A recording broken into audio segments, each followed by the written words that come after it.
Hey folks, Kevin here. Well, it's February 25th, 2018, and today I'm going to be doing another Ask Me Anything, and it has to do with a couple of comments and questions. So the first couple of comments come from the composting, compost questions, Ask Me Anything compost questions number 2 video. So the first video that I posted on that had to do with the composting weed series, where Sam Koss, who's located in Spain, wanted to know what's going on with my compost pile. I got problems with it. Can you help me out? So I created compost questions number 1. I made some general comments and thoughts about, geez, I need to know more information.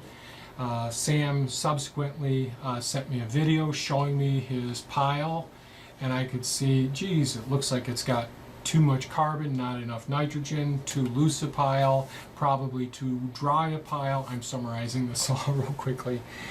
And then and that was posted yesterday, the day before, and Sam and Barry both commented on that video. So Barry Winters said, may I suggest kickstarting the system by adding urine, urea, ammonium phosphate, or some other soluble form of nitrogen. Great idea, fantastic. The more nitrogen that we can add to the system, and certainly if we can make good contact with it, great. I have my doubts when it's liquid that it's going to stay in this pile because it's so loose, but it's going to get some nitrogen no matter how much you put on. So if you can pee in a jug, great. Sam also wrote back, he thought that was pretty good advice. He's definitely going to add more green materials. He's going to get a couple of loads of manure, and he's going to chop up that pile as well. So good job. Keep me posted on how this works out, Sam. I'd really appreciate it. And again, Barry, thanks for your comment. I think we all benefit from such comments and all. Another video I guess just went up, and this was a video that I shot some video footage back in December when I was trying to get more plants transplanted and all, and I was talking about the raspberry plants. So it's raspberry plants, and that went up, and I was talking about the challenges of the location of where those raspberries were in relation to a swale. Gardening in Hudson Valley commented, have you considered using a scythe instead of a mower? The European style scythe is very light and easy to control, and you can get right next to the plants without damaging the plants that you want to take care of, and it really makes good chop and drop. And yes, I have the European type of scythe, and that would be a good place to use it on the swale side of that mound. My mower does get really close to things. The two things that keeps me from using the scythe more is, one, the volume of work that I have to do around here, and it's just quicker for me to jump on that big mower and chop things down because I can get right up tight to things. But the other thing is that the scythe, I bought it secondhand. It's a little bit shorter handle. And then one for a guy my size, I really need the big. I've got it all stretched out to the farthest part, and it's used. I've straightened out the blade as best I can and sharpened it multiple times, but it is hands over foot. I mean, this is the European style scythe is superior to the old American ones that we had from years gone by. Just much easier to use. It's made for people to use for hours at a time without getting exhausted. So thank you, Gardening in the Hudson Valley. I appreciate your comment and contribution to the channel. Now the next two comments have to do with the video that I posted, Ask Me Anything, 1,000 subscribers. That's when we hit 1,000 subscribers on the channel. And again, thank you to all the people who are participating and subscribing and sharing these videos. So these two comments are from Darlene Wallace, who's commented in the past. She happens to be my sister-in-law. She lives in Florida. I live in New York. First comment, my husband and I use turmeric for inflammation, as it definitely works. Plus, I love candied ginger, and that she gets down at the health food store. Ginger helps with digestion, motion sickness, nausea, among other things. These are non-negotiable in our diet. Excellent, Dar. I think that's awesome. Anything can get my brother to take into his system to these old farts are kind of hard to change their ways. So that's good. You've incorporated that into the diet and all. And one of our friends takes some of the ginger and gives us some of the candied ginger every once in a while. I just like either putting the root or the powder directly in the meals, so that I don't love the taste of ginger or love the taste of turmeric. I do like the flavor that it gives in small quantities in some of the dishes, but I really want to get all the nutritional benefits of all of these these things that you see me putting in the smoothies and in our meals and all. So I think that's great if you can get it incorporating into your diet and get as many friends and family to try it. It takes time, but hopefully more and more people will be taking some of these supplements. And I'm not talking. When I say supplements, I would much rather be incorporated in your regular diet. I'm not a big proponent of supplements. So Darlene also has said, "Hi Kevin, I'm wondering what you think about the connection to illness cortisol imbalances have." The video below is from Dr. Plechner, a veterinarian, and I would greatly appreciate your thoughts on it. As you know, our dog has been diagnosed with SARDs, sudden acquired retinal degenerative syndrome, sudden blindness, and we were told there is no cure. Dr. Plechner claims that it can be cured if treated early on. And she gave me a link to a video, and that link will be in the video description below. So where to start with this? So I did go and watch the video that you shared with me, and I also went to his website, and his website is drplechner, so drplechner.com. And Dr. Plechner has been practicing veterinary medicine for 5 decades. He's treated many patients with cancer and inflammatory disease, and I guess SARDs as well, a retinal degeneration, ocular diseases. I don't know if he's an ophthalmologist or not. I don't know. And he's written about it. He's encouraged his clients to talk about the successes and all with the treatments and all. And he's made the observation that by looking at the levels of the various hormones that are being secreted from the adrenal gland, and that includes cortisol, that affects our health and well-being. I'll just put it that way. So inflammatory conditions such as chronic autoimmune disorders, cancer, and so on. So he's made this correlation, and I think he's dead on accurate that he's made this correlation. He's also claims, and I don't doubt this, I don't want to make disparaging comments, that he's had a great deal of success by adjusting hormone levels with cortisol, various treatments, to try and correct some of these imbalances, and it's had some rather promising results. So no matter what, thumbs up for doing good with your observations. I know that based on, now I haven't gone very far with researching this. It's not one of the subject matters that I'm that will overwhelm my other research that I'm doing now. But he stimulated some interest in the ophthalmologic community in veterinary medicine to at least look at this, and I don't know what that means. Will there be some funded studies and all? A company's got to make money in order to do this, and cortisol is dirt cheap. So cortisol, when we think about cortisol, we think about prednisone, dexamethasone, solumedrol, solu-delta-cortef, and so on. All these steroid replacement ones, and these are some of the drugs that would be used to combat chronic inflammatory conditions, autoimmune disorders. It's used for cancer, chemotherapy as well. There's a whole bunch of side effects that you get from taking cortisol as well.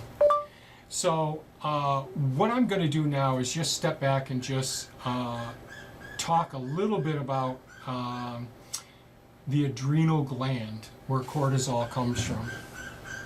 So the adrenal gland is composed of two main components: the adrenal medulla, which is in the center of the adrenal gland, and the adrenal cortex. This whole gland sits on top of the kidney, sort of like a cap. In some of the pictures, if you look online and Google adrenal gland, there'll be pictures of this little cap on the top of what looks like a red kidney bean, which it represents a kidney. There's two of them, one for each kidney, and it is innervated by the autonomic nervous system. The autonomic nervous system is so there's three main nervous systems that we think about. Our central nervous system, which is our brain and spinal cord. Another part of that is the extension is the peripheral nervous system, but I'm just talking about the brain and spinal cord, the central nervous system right now. Then we have a brain in the gut. It's called the enteric nervous system, and I'll be talking much about that in the future. And then we have the autonomic nervous system, which is the connection between the brain and the gut, and all the other organ systems with our digestive system, and including our adrenal cortex and adrenal medulla. So the autonomic nervous system controls the fight or flight branch of it, and that's called the sympathetic branch. So the autonomic nervous system has complementary and opposing branches. The sympathetic is fight or flight. The parasympathetic is rest and recovery. The fight or flight stimulates epinephrine or norepinephrine or adrenaline from the adrenal medulla.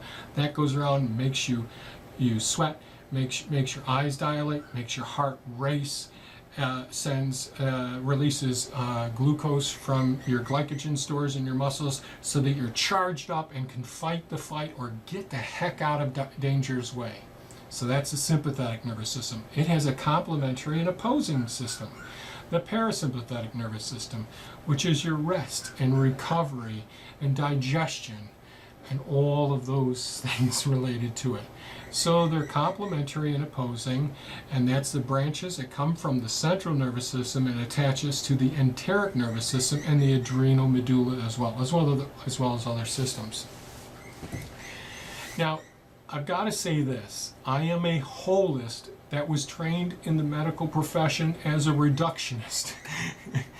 A holist tries to look at all things and all the multiple factors and their interdependency on its ultimate manifestation of whether we're in a healthy state or an unhealthy state.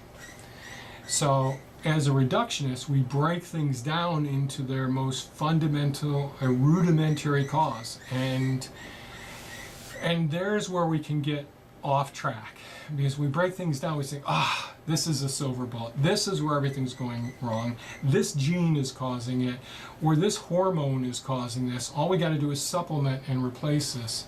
Or we know that, geez, the immune system's acting out of control. They just don't have enough cortisol, so we give them some steroids. Well, there's side effects to having those steroids, but that may suppress the inappropriate immune response, which is causing the disease.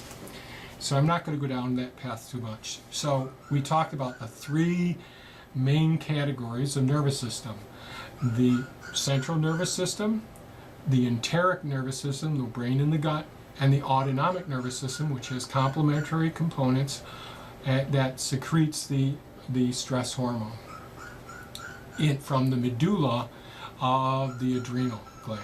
Now we're going to talk about the adrenal cortex. The adrenal cortex is composed of three different layers.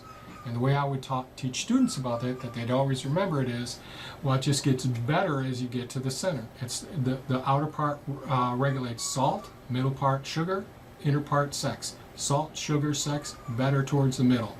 So as we look at the adrenal cortex, we think of it as each layer as predominantly taking care of, let's say, the salt. Well, that's our mineralocorticoid. It talks with our kidneys and talks with other parts of our body as well, and says, geez, hold more salt. You need to hold more water. You're going to get dehydrated, or waste more salt, or we're getting a potassium deficiency. So that's the mineralocorticoid, the outer layer of the adrenal cortex. The middle layer, I said salt, sugar. Sugar, well, that's our glucocorticoids. So the outer one's mineralocorticoids, the middle one's glucocorticoids. And these are a set of hormones that regulate our glucose levels and glycogen storage levels and so on.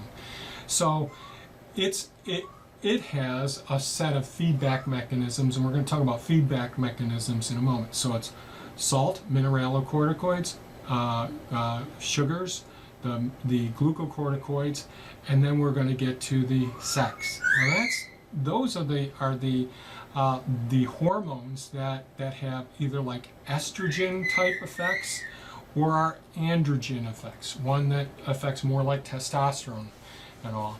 So all of these are so similar, all of these hormones, and all these cells are intimately related to each other, and they're interdependent on things. And so they take this precursor, something that comes into the factory, and it's ultimately like you take I worked in a can factory before, and we take these big rolls of aluminum, and they go out the door as beer cans. But a lot of things would happen to this roll of aluminum along the way throughout the whole factory for it to happen. So you have this raw material that comes in, and through the manufacturing process, you end up with this desirable product.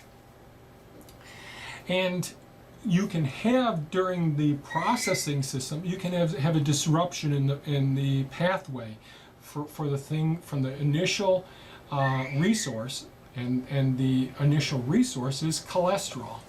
And so we make our own cholesterol, but we also, in the standard American diet, have lots of bad cholesterol that we take into our bodies.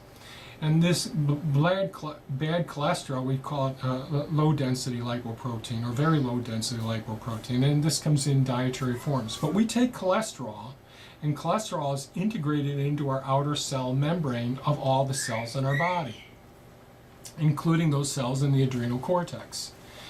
And under certain conditions, under normal conditions, that cholesterol gets put into the cell and then goes through several biotransformation paths. We used to call them cytochrome P450 systems because we only knew about 2 of them at the time. Now there's thousands of them, and they've subsequently named them in different ways. Now mixed function oxidase systems, and we got all these different names for them. And they're the ones you'll see, and it has a whole bunch of numbers and alphanumeric codes after them, based on all of the various mechanisms that enzymatic processes that they go through. So we have these, I'm going to call them cytochrome P450 systems because I'm pretty old school with this. So we take this cholesterol and we make it into like a progestin initially. And then it goes down through a series of reactions, and there's feedback mechanisms within the adrenal cortex itself that says, oh, we've got enough of this, make more of that one. So we either make the mineralocorticoid, or we make the androgen one, the ones for more male hormones, or we make one for the more female, the estrogens, or we make more cortisol. And this all, hormones are produced in one part of the body and are secreted, and they go to other parts of the body. Now the first thing about hormones is that they're lipophilic, meaning that they go right through plasma membranes. They don't have polar bonds to them, so they easily diffuse into other tissues. That's how they can affect our psyche. That's how they can affect all of these other things. They affect our skin. They affect our thirst. They affect our urination.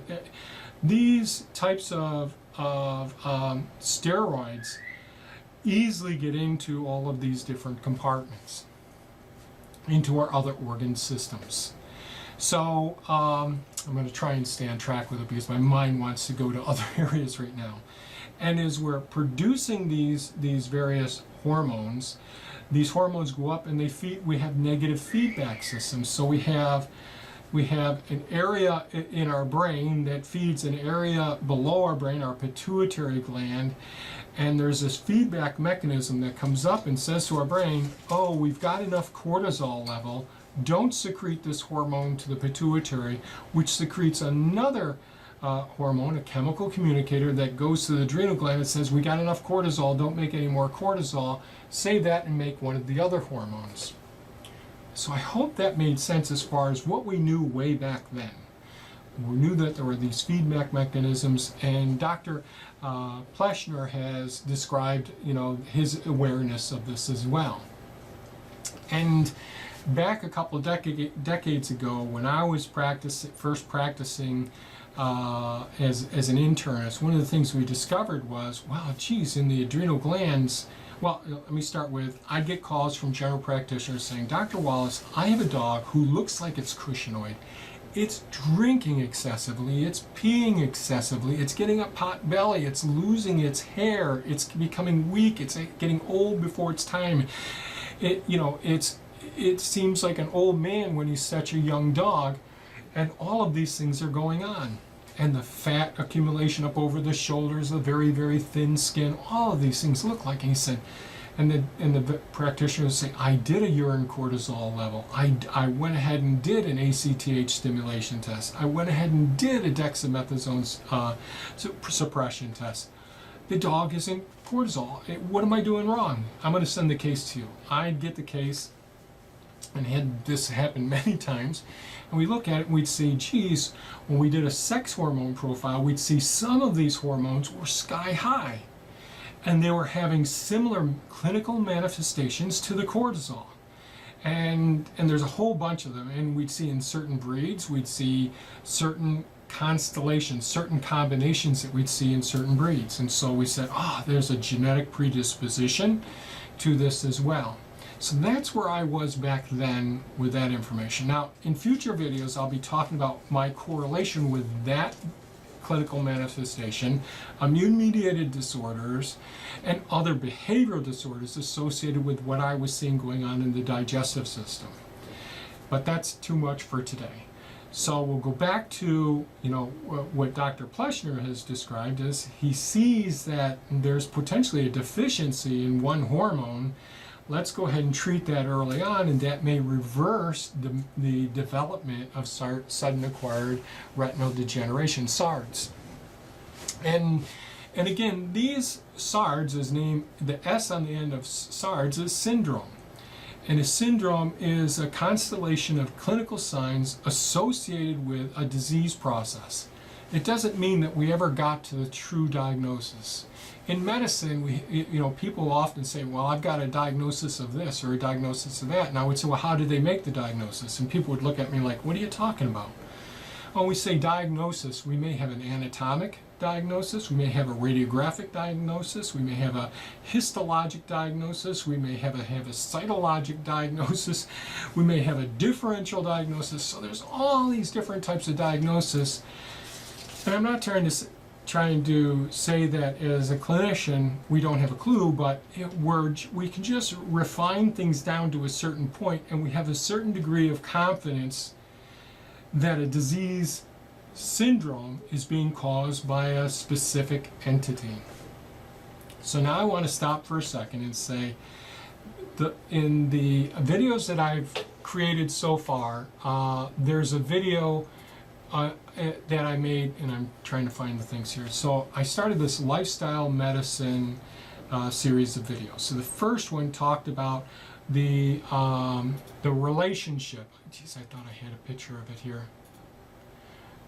The relationship of all of these different factors, and the factors would be sleep, stress, diet, microbiome, our relationships with people, our intellectual health, all of these different components in the wheel that I put on a spoke wheel on the outer rim of it, were all dependent on their relative support, our attentiveness to making sure that those parts were all there. And each one of those factors or element help to contribute to our ecosystem, if you will. And there's sub-ecosystems, just like there's microclimates within climates. And each one of those elements is interdependent on other elements. In other words, if you're just going to be a fast food junkie and you're going to exercise like crazy, you may do pretty well for the first couple of years, but your exercise routine can't undo what your bad dietary habits are. If you have great dietary habits and you're in a very stressful, war-torn area, that great diet isn't going to have the optimal outcome in a person who's under such severe stress.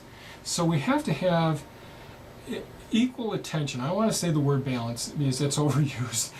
We need to focus on all of these factors that impact our lives. And the next two videos I did in the lifestyle medicine series have to do with our microbiome. And in our microbiome, I introduced in the first one about the enterotype. In other words, I mentioned that number one, we're completely outnumbered by the number of microorganisms in our digestive system. We are a collective. To think you yourself as one individual, as a single individual, your genetic contribution to your outcome is less than 1%.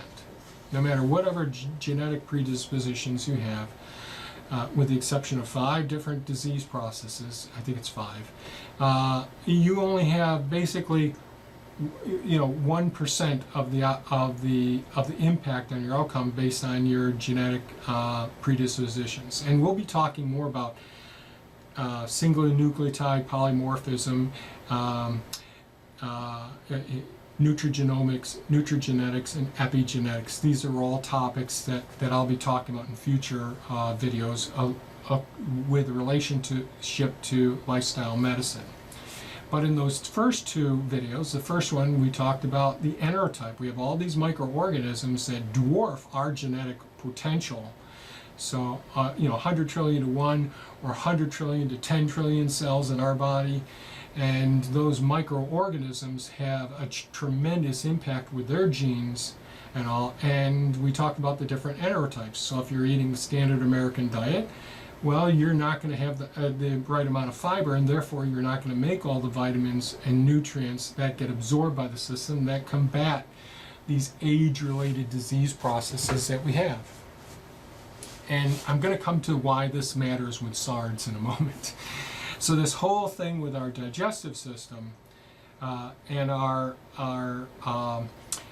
microbiome is critically important. But in a third video that I made, a different video, I talked about the 10 causes of death. What's killing us? What are the top 10 causes of death in the United States? And that was to get people to think in perspective, because we get so easily distracted by minutia. And when I say minutia, it's like those of us who are trying to be prepared for those events that happen in life. If I'm in central New York, me worrying about an EMP, electromagnetic disturbance, and wiping out our electronics, the incidence of that is really low compared to ice storms or snowstorms or power outages, those sorts of things. So there's a higher incidence rate of certain things that can affect us. Many of us will become unemployed in our lives. That's a detrimental thing that happens to our household. Terrorism is terrible. And I talked about what the likelihood of terrorism is, or gunshot, compared to the leading cause of death in the United States, which is cardiovascular disease. The second leading cause of death in the United States is cancer. And the third leading cause of death in the United States is our medical system, our doctors. And the data is in that video if you want to watch that. So that video was about trying to get things in perspective so we understand where we should focus most of our attention. And certainly we know that we can completely reverse cardiovascular disease. I think it's 97 or 80% of cases can not have to have ever a second cardiovascular event, not have a stroke again. There are a few cases that we can, and they are genetic predispositions that can cause you to have those, but that's like 2 or 3% of all the cases that have cardiovascular disease that die from sudden cardiac death. So just trying to get things into perspective, and I don't want to go on too far with that whole process. So getting back to Dr. Plechner, I'd say that what he's done is we're trained reductionists. So we look at things and say, this is where there's a deficiency. Let's go ahead and supplement with this, and it potentially can reverse the disease. And I think that's very good that he's made this observation. I want to take it back further and say, where is it in our realm of things that we can control? Instead of intervening when we have a disease process, let's do all we can to prevent the development of those disease processes, and that's lifestyle medicine, going back to the microbiome as well. So in summary, I think what Dr. Plechner has been talking about, there's probably validity if caught at the right time. Could the treatments that he's describing potentially help? Yes. And that's treating the symptoms, treating the manifestations. We just aren't getting to the underlying disease process. Diet plays such a profound role. And so the thing that I'll leave you with is, not only do Americans eat the worst diet, in the history of man, we eat way too much. We're overloaded with calories, and it's nutrient deficient. And we aren't feeding the workers. We're taking it all for ourselves. We want those salts, oils, and sugars for ourselves to please our taste buds, at the loss of the microorganisms that live in our colon that need that fiber, and we aren't feeding them the fiber that where they can go ahead and go through the manufacturing process, and their waste products are absorbed by us, and those waste products are all of those essential nutrients that we're not getting in our diets. So that's where I think we as humans are lacking. And how many people would eat dog food? There are people who have had to eat dog food. It's one of the things that kept them alive. There are many videos online that have shown some of the dog food manufacturing processes, and they're horrific. Even some of the veterinary prescribed diets are terrible, in my opinion. So we don't use any of those common manufactured diets, and there are good peer-reviewed information about feeding your dog at home, and we did it for a while. We feed our dog a vegan diet, V-Dog, and because we want all of those phytonutrients getting into them, and we want that fiber, we want minimal processing of the food. If we had more time at home, we'd be feeding him strictly from all this stuff. And he eats tons. He loves kale. He loves broccoli. I'm trying to keep him out of, when I'm shooting videos and he's in that area, when I take down the fence for me to get in there, he's in there gobbling up the broccoli like it's going out of style, or grabbing the kale. So, and he loves carrots, and many dogs do love all these things. So if we can get our dogs at an early age to be on healthier diets, just like us, we can potentially prevent many of these disease processes that we see in veterinary medicine. So, this was a long video, and I tried shooting this a few times, but I kept getting off on sidetrack. I hope this answers the question, Dar, and I hope it's been beneficial to other people. If you got comments or questions, please leave them below. If you think this was of value, please give it a thumbs up, share it with your friends.